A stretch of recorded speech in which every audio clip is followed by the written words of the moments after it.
यह कथा भाद्रपद मास भादव की महिमा बताती है, जो विशेष रूप से श्री कृष्ण जन्माष्टमी, गणेश चतुर्थी, अनंत चतुर्दशी और हरितालिका तीज जैसे महान पर्वों से सुशोभित है। मंगलाचरण। श्री गणेशाय नमः। ओम नमो नारायणाय। ओम नमः शिवाय। भाद्रपद मास महामात्य कथा। एक समय महर्षि नारद जी भगवान शिव के धाम बैकुंठ में गए और प्रभु से विनम्र होकर बोले, हे प्रभु, कृपया यह बताइए कि 12 महीने में कौन सा महीना सबसे उत्तम फल देने वाला है और किस मास में किए गए व्रत, दान, तप, जप और पूजन का फल अनंत गुना बढ़ जाता है। तब भगवान श्री हरि विष्णु प्रसन्न होकर बोले, हे नारद, श्रावण मास के बाद आने वाला भाद्रपद मास सब पापों का नाश करने वाला और अनंत पुण्य देने वाला है। इस मास में जो मनुष्य नियम पूर्वक व्रत, उपवास, दान, कथा श्रवण और पूजन करता है, वह लोक परलोक दोनों में सुख प्राप्त करता है। भादव मास के प्रमुख व्रत और महिमा। हरितालिका तीज। माता पार्वती ने इसी दिन को भगवान शिव को पाने के लिए कठोर तप किया। स्त्रियां इस दिन निर्जल व्रत रहकर शिव पार्वती की पूजा करती हैं।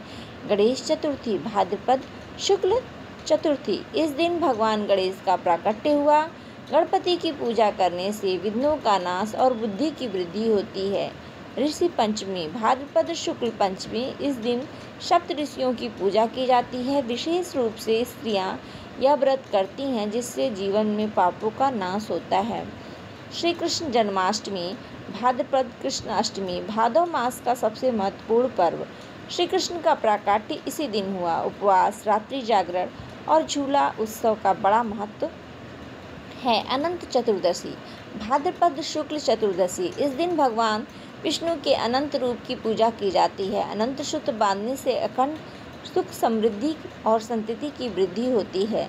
भगवान विष्णु का वचन। भगवान ने कहा, हे नारद, भाद्रपद मास में यदि कोई मनुष्य स्नान, दान, व्रत, उपवास, कथा श्रवण विशेष पर्वों का पालन करता है तो उसे अनंत पुण्य प्राप्त होता है। यह महीना सभी दोषों को दूर करने वाला और मनोकामना पूर्ण करने वाला है। इस मास में किए गए धर्म कर्म का फल करोड़ों गुना बढ़कर मिलता है। समापन प्रार्थना। हे भाद्रपद मास, तुम्हारे पावन पर्वों और व्रतों के पालन से हमारे जीवन में धर्म, अर्थ, काम, मोक्ष की सिद्धि हो। ओम नमो भगवते वासुदेवाय। ओम गणपते नमः। ओम नमः शिवाय। इस प्रकार भादव मास की महिमा सुनने और पालन करने से जीवन में सुख, समृद्धि और शांति आती है।